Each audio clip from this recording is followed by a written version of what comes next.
രണ്ടും കൽപ്പിച്ച് ആക്രമണം തുടരുകയാണ് ഇറാൻ. ഇസ്രയേൽ വീണ്ടും മിസൈൽ ആക്രമണം നടത്തിയിരിക്കുന്നു. വടക്കൻ ഇസ്രയേലിലും തെക്കൻ മേഖലയിലും സൈറണുകൾ മുഴങ്ങുന്നുണ്ട്. വിവരങ്ങളുമായി വിനീത വേണു ചേരുന്നു. വിനീത വേണു, ഡൊണാൾഡ് ട്രംപ് പറഞ്ഞതനുസരിച്ച് 6 മണിക്കൂർ 12 മണിക്കൂർ ഈ സമയപരിധിക്കുള്ളിൽ ഇരു രാജ്യങ്ങളും ഈ യുദ്ധം അവസാനിപ്പിക്കും എന്നാണ് പറഞ്ഞിരിക്കുന്നത്. ഇപ്പോൾ അവസാന മണിക്കൂറുകളിലേക്ക് കടക്കുന്നതിന് മുമ്പുള്ള ആക്രമണമാണോ നടത്തുന്നത്? ഇറാൻ പിൻവാങ്ങുന്നില്ല എന്ന സൂചനയാണോ ഇപ്പോൾ വന്നുകൊണ്ടിരിക്കുന്നത് വിനീത? ഡോക്ടറാണ് ഏറ്റവും പുതിയ അപ്ഡേറ്റ്. ഇപ്പോൾ ഇസ്രായേലിൽ തുടർച്ചയായി ആക്രമണങ്ങൾ ഉണ്ടാകുന്നു എന്നതാണ്. ടെലവീവിൽ ഉൾപ്പെടെ സൈറണുകൾ മുഴങ്ങുന്നു എന്നതാണ് വിവരങ്ങളായി പുറത്തു വരുന്നത്. ഡൊണാൾഡ് ട്രംപ് പറഞ്ഞത് അവർക്ക് നേരിടാനുള്ള അല്ലെങ്കിൽ ചെയ്യാനുള്ള കാര്യങ്ങളെല്ലാം ചെയ്ത ശേഷം അവസാനിപ്പിക്കും, വെടിനിർത്തലിലേക്ക് പോകുമെന്നതാണ്. അതായത് ട്രംപ് പ്രസ്താവന നടത്തിയ 6 മണിക്കൂറിൽ ഇറാൻ ആയിരിക്കും ആദ്യം വെടിനിർത്തലിലേക്ക് പോവുക. തൊട്ടു പിന്നാലെ 12 മണിക്കൂറിന് ശേഷം ഇസ്രായേലും വെടിനിർത്തലിലേക്ക് പോകുമെന്നാണ് ട്രംപ് പറഞ്ഞത്. ഇറാൻ ഇത് പൂർണ്ണമായും തള്ളുന്നു.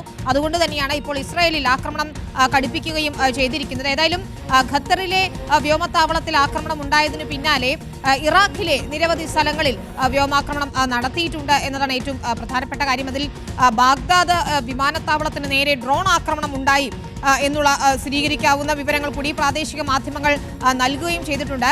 ഇറാനിൽ തുടർച്ചയായി ഇസ്രായേലിന്റെ ആക്രമണം ഉണ്ടാകുന്നുണ്ട്. അതെല്ലാം പ്രതിരോധിക്കുന്നു എന്നാണ് ഇറാൻ അറിയിച്ചിരിക്കുന്നത്. ഡ്രോൺ ആക്രമണം ഉണ്ടായത് പ്രതിരോധിച്ചു, ഡ്രോണുകൾ നശിപ്പിച്ചു എന്നുകൂടി ഇറാൻ റിപ്പോർട്ട് ചെയ്യുന്നു. ഏതായാലും ഏറ്റവും ഒടുവിൽ നമുക്ക് നൽകാൻ കഴിയുന്ന വിവരം ഇസ്രായേൽ ഇപ്പോൾ തുടർച്ചയായി ഇറാൻ ആക്രമണങ്ങൾ നടത്തുന്നു എന്നുള്ളതാണ്. ഈ സംഘർഷം മൂർച്ഛിച്ചതിന് പിന്നാലെ അമേരിക്ക ആണവ കേന്ദ്രങ്ങളിൽ ആക്രമണം നടത്തിയതിന് തിരിച്ചടിയായി ഇറാൻ ഇസ്രായേലിലാണ് വലിയ ആക്രമണങ്ങൾ നടത്തിയത്. ടെലവീവിലും ജെറുസലേമിലും ഹൈഫയിലും ഒക്കെ തുടർച്ചയായി ആക്രമണങ്ങൾ ഉണ്ടായിട്ടുണ്ട്. ഇന്നലെ ഇപ്പോൾ ഖത്തറിലെ വ്യോമത്താവളം ആക്രമിച്ചു, ഇറാഖിൽ ആക്രമിച്ചു. ഇപ്പോൾ ഇസ്രായേലിൽ വീണ്ടും തിരിച്ചടി നൽകിക്കൊണ്ടിരിക്കുന്നു ഇറാൻ എന്നതാണ് അപ്ഡേറ്റുകൾ. ആളുകളോട് ബങ്കറുകളിൽ തുടരാൻ നിർദ്ദേശം നൽകിയിട്ടുണ്ട്. ടെലവീവിലാണ് ഇപ്പോൾ മിസൈൽ ആക്രമണം എന്ന വിവരങ്ങൾ വരുന്നു. ഇത് പ്രതിരോധിക്കുന്നുണ്ട് ഇസ്രായേൽ എന്നുള്ള അപ്ഡേറ്റുകൾ കൂടി വരുന്നുണ്ട്. മറ്റെവിടങ്ങളിലൊക്കെ നാശമുണ്ടാക്കിയിട്ടുണ്ട് എന്നുകൂടി അറിയണം ഡോക്ടർ. അതായത് എന്തുകൊണ്ടാണ് ഇറാൻ തുടരെ ഇപ്പം അമേരിക്ക അടക്കമുള്ള രാജ്യങ്ങൾ ഇസ്രായേലിനോട് പറഞ്ഞിട്ടുണ്ട് ഇറാൻ അവസാനിപ്പിച്ചാൽ ഇസ്രായേൽ അവസാനിപ്പിക്കാമെന്ന് പറയുന്നു, ഇസ്രായേൽ അവസാനിപ്പിച്ചാൽ ഇറാൻ അവസാനിപ്പിക്കാമെന്ന് പറയുന്നു. ഈ രണ്ടു രാജ്യങ്ങളും പക്ഷേ അമേരിക്ക പറയുന്നത് കേൾക്കുന്നില്ല. അബ്ബാസ് അരാക്ചി ഇപ്പോൾ റഷ്യയിലുണ്ടെന്നാണ് ഞാൻ മനസ്സിലാക്കുന്നത്. റഷ്യയും ഈ വിഷയത്തിൽ ഇടപെടുന്നത് വരെ കാത്തിരിക്കുകയാണോ ഇറാൻ?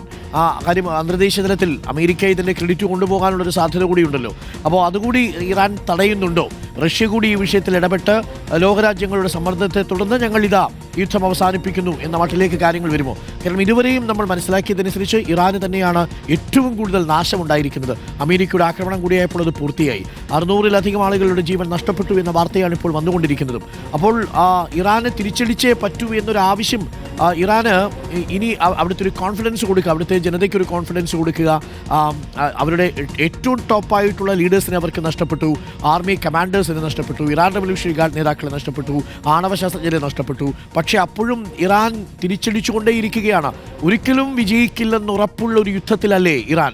ഇറാൻ എന്തുകൊണ്ട് തുടർച്ചയായി വീണ്ടും ആക്രമണം നടത്തുന്നു എന്നൊരു ചോദ്യം വളരെ പ്രസക്തമല്ലേ? അതാണ് വലിയ ചോദ്യമാണ്. ഈ 12 ദിവസത്തെ കണക്കുകൾ നോക്കിയാൽ ഡോക്ടർ അരുൺ ഏറ്റവും നാശം ഇറാന് തന്നെയാണ്.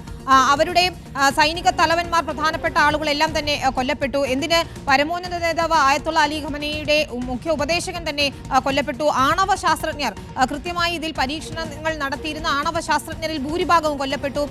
ആരെങ്കിലും പുതിയതായി സൈനിക മേധാവിയായോ അല്ലെങ്കിൽ നിർണായകമായ പോസ്റ്റുകളിലോ നിയമിച്ചാൽ അവരെ അപ്പോൾ തന്നെ ഇസ്രായേൽ ആക്രമിച്ച് കൊലപ്പെടുത്തുന്ന നിലയിലേക്ക് കാര്യങ്ങൾ പോയി. 3 പ്രധാനപ്പെട്ട ആണവ കേന്ദ്രങ്ങൾ, അതായത് ഇറാൻ അവരുടെ പ്രൈഡ് എന്ന രീതിയിൽ അല്ലെങ്കിൽ ഏറ്റവും വലിയ ശക്തിയായി ഞങ്ങൾ വളരാൻ പോകുന്നു എന്ന രീതിയിൽ ഉയർത്തി കാണിച്ചിരുന്ന 3 ആണവ കേന്ദ്രങ്ങളാണ്.